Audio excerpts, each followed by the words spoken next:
प्रधानमंत्री का चेहरा देखकर, प्रधानमंत्री का दिन का कार्य देखकर ऐसा लगता नहीं कि उनके चेहरे पर कोई चिंता या तनाव की लकीर है। जिस देश में युद्ध का माहौल, आप देखिए ना, जेलेंस्की देखिए, पाकिस्तान को सबक सिखाएंगे और 24 घंटे में बिहार में चले गए। पाकिस्तान बिहार में है क्या? तीसरे दिन मुंबई में आ गए, बॉलीवुड के कार्यक्रम में बैठे, 8-9 घंटे बॉलीवुड के कार्यक्रम, वो सब स्टार एक्ट्रेस के विषय है। सर, गेल्या 8 दिवसांपासून चर्चा आहे ती म्हणजे भारत आणि पाकिस्तान युद्धाचा अभ्यास केला जातोय, वेगवेगळी क्षेपणास्त्र जे आहेत त्याची चाचणी केली जाते। मला आपल्या प्रधानमंत्र्यांच्या सध्याचा जो वावर आहे, आपले आदरणीय प्रधानमंत्री मोदी, ज्या देशात युद्धाची तयारी असते तो प्रधानमंत्री राजधानीतून बाहेर टंगळमंगळ करायला फिरत नाही, बरं का? आता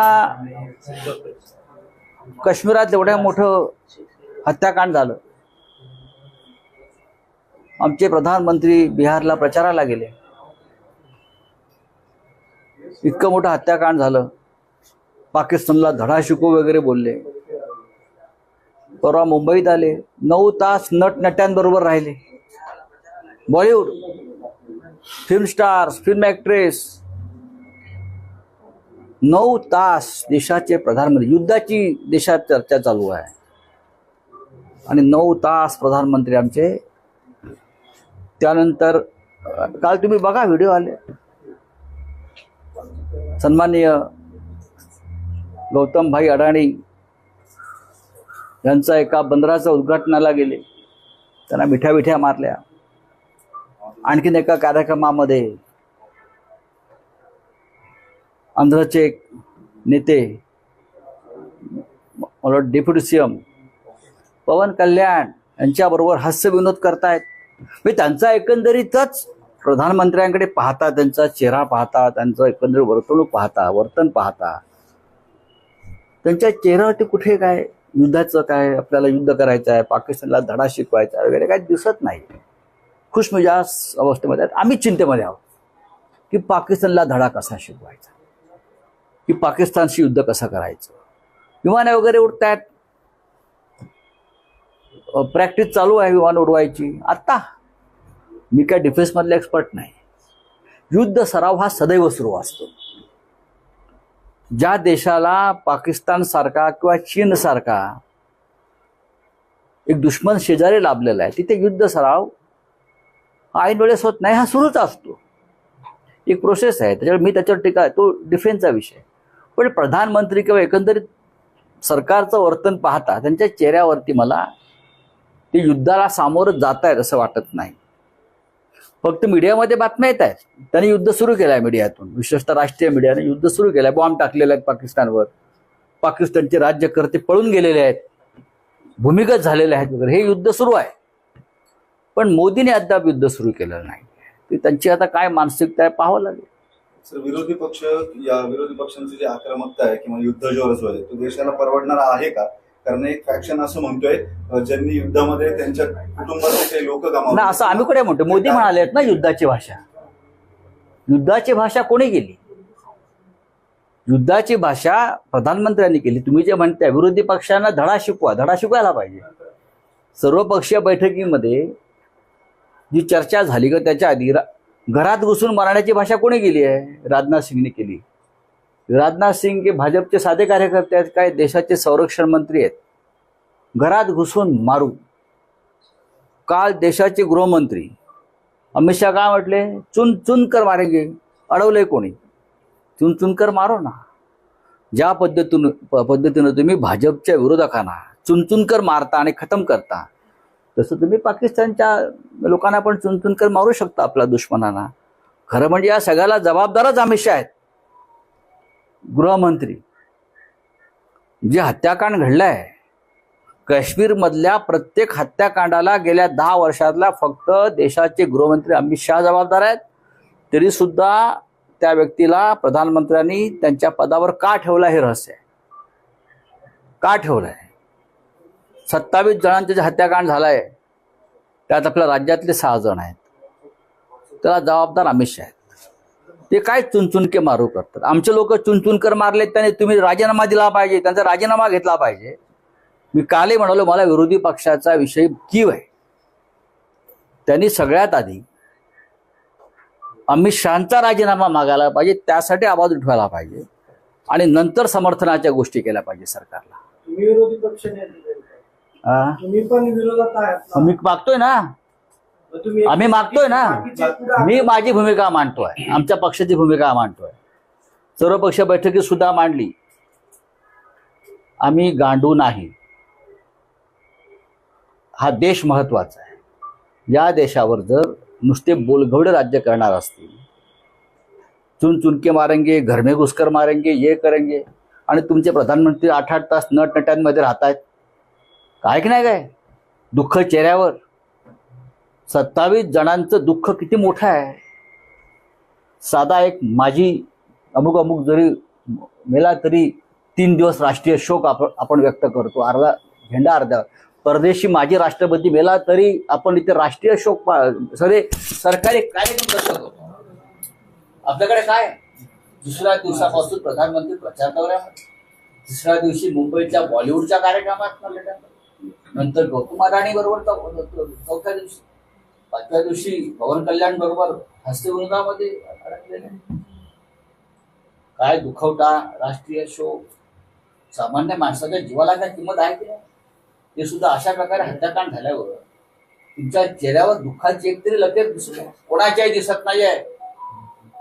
ज्या पद्धतीनं पुलवामात हत्याकांड झाल्यावर भाजपच्या चेहऱ्यावर मला दुःख दिसलं नाही, मोदींच्या चेहऱ्यावर मला दुःख दिसलं नाही, त्याच पद्धतीचं माझं म्हणणं आहे की 27 जणांच्या हत्याकांडानंतर भाजपच्या किंवा त्यांच्या प्रमुख लोकांच्या चेहऱ्यावर मला दुःखाचा, चिंतेचा लवलेश दिसला नाही. जम्मू काश्मीरमध्ये जागोजागी सोल्जर तैनात असतात, मात्र या ठिकाणी एवढे मोठ्या संख्येने लोक होते, तिथे एकही त्याचं उत्तर कोणी देत नाही. तर नेमके सैनिक का नव्हते, सुरक्षा रक्षक का तैनात होत नव्हते, त्याचं उत्तर कोणी देत नाही. ती चूक आहे आणि ती चूक अमित शहानी मान्य आहे. चूक आहे की ठरवून, कारण जसं पाठीमागं मी बोलतोय, मला बोलू द्या, त्यांचं पूर्ण होऊ द्या ना. सर्वपक्षीय बैठकीमध्ये अमित शहानी ती चूक मान्य केल्यावरती त्या चुकीची शिक्षा त्यांना मिळायला पाहिजे ना. त्याला जबाबदार कोण आहे. गेल्या 10 वर्षामध्ये जितके जवान, जितके पोलीस, जितके सामान्य नागरिक मारले, त्या सगळ्याला जबाबदार देशाचे गृहमंत्री आणि ते अजूनही पदावरती असलेले आहेत, राज्य करतायत, सत्ता भोगतायत. या देशाची अवस्था आहे. विरोधी पक्षाचे पक्षनेते राहुल गांधींनी विशेष अधिवेशन बोलवण्याची मागणी केली. त्यांनी पंतप्रधानांना पत्र लिहिलंय, लोकसभेच्या अध्यक्षांना पत्र लिहिलेलं आहे की विशेष अधिवेशन बोलवा. विशेष अधिवेशन बोलवून तोडगा निघेल असं तुम्हाला सर्वपक्षीय बैठक सुरू होणार आहे. मी ही मागणी की तुम्ही सर्वपक्षीय बैठकीत तुम्हाला गरज आहे म्हणून आमचं ऐका, पण जेव्हा पार्लमेंटला आम्ही काश्मीरवरती चर्चा करण्याची मागणी करतो तेव्हा आम्हाला तुम्ही बोलू दे. यासाठी तुम्ही आम्हाला आश्वासन द्या की संसदेच्या अधिवेशनामध्ये आम्हाला पूर्ण वेळ याच्यावर चर्चा करता येईल. राहुलजीने तीच मागणी केली. मी तुम्हाला खात्रीनं सांगतो, उद्याच्या अधिवेशनामध्ये हे सरकार आम्हाला काश्मीरवर चर्चाच करू देणार नाही. विरोधी पक्ष काहीतरी एखादा वेगळा विषय काढून सदन बंद करणार.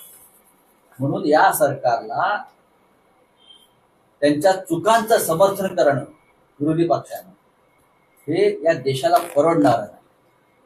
सरकारच्या मागे उभं राहिलं पाहिजे, पण हे सरकार नाहीये, हे नराधम आहे.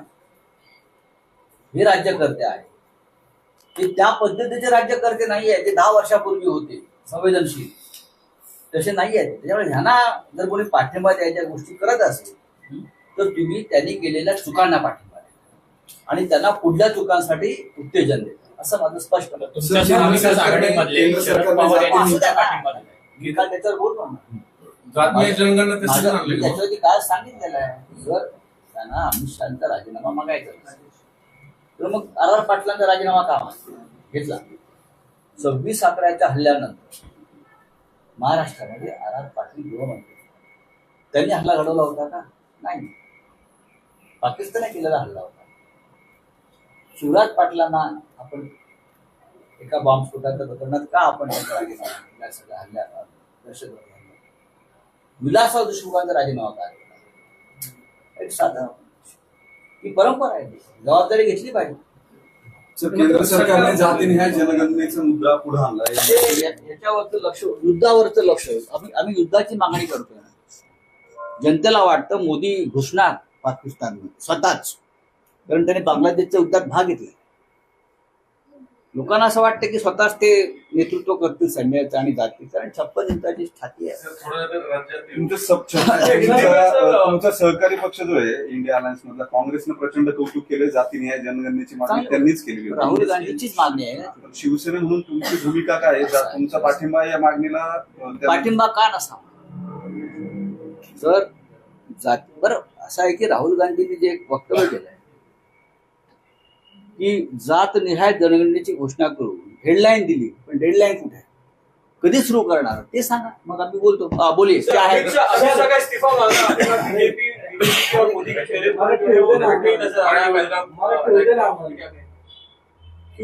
देखो भाई कि आप लोग बोल रहे युद्ध हो रहा है. युद्ध कौन कर रहा है?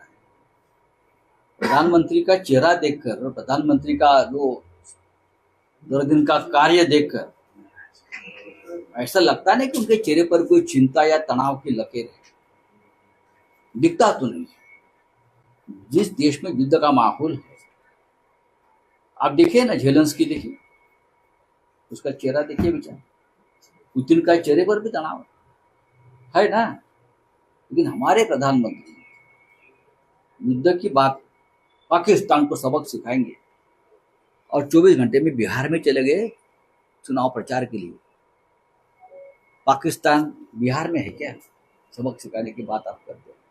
तीसरे दिन मुंबई में आ गए, बॉलीवुड के कार्यक्रम में बैठे, 8-9 घंटे बॉलीवुड के कार्यक्रम. वो सब जिन्हें स्टार एक्ट्रेस के विषय है. फिर उधर गए अडानी के पोर्ट का उद्घाटन करने के लिए. फिर वो पवन कल्याण के साथ मंच पर ठहाके लगा रहे थे, जोर जोर से उनको खींच रहे हैं, उनको गले लगा रहे हैं.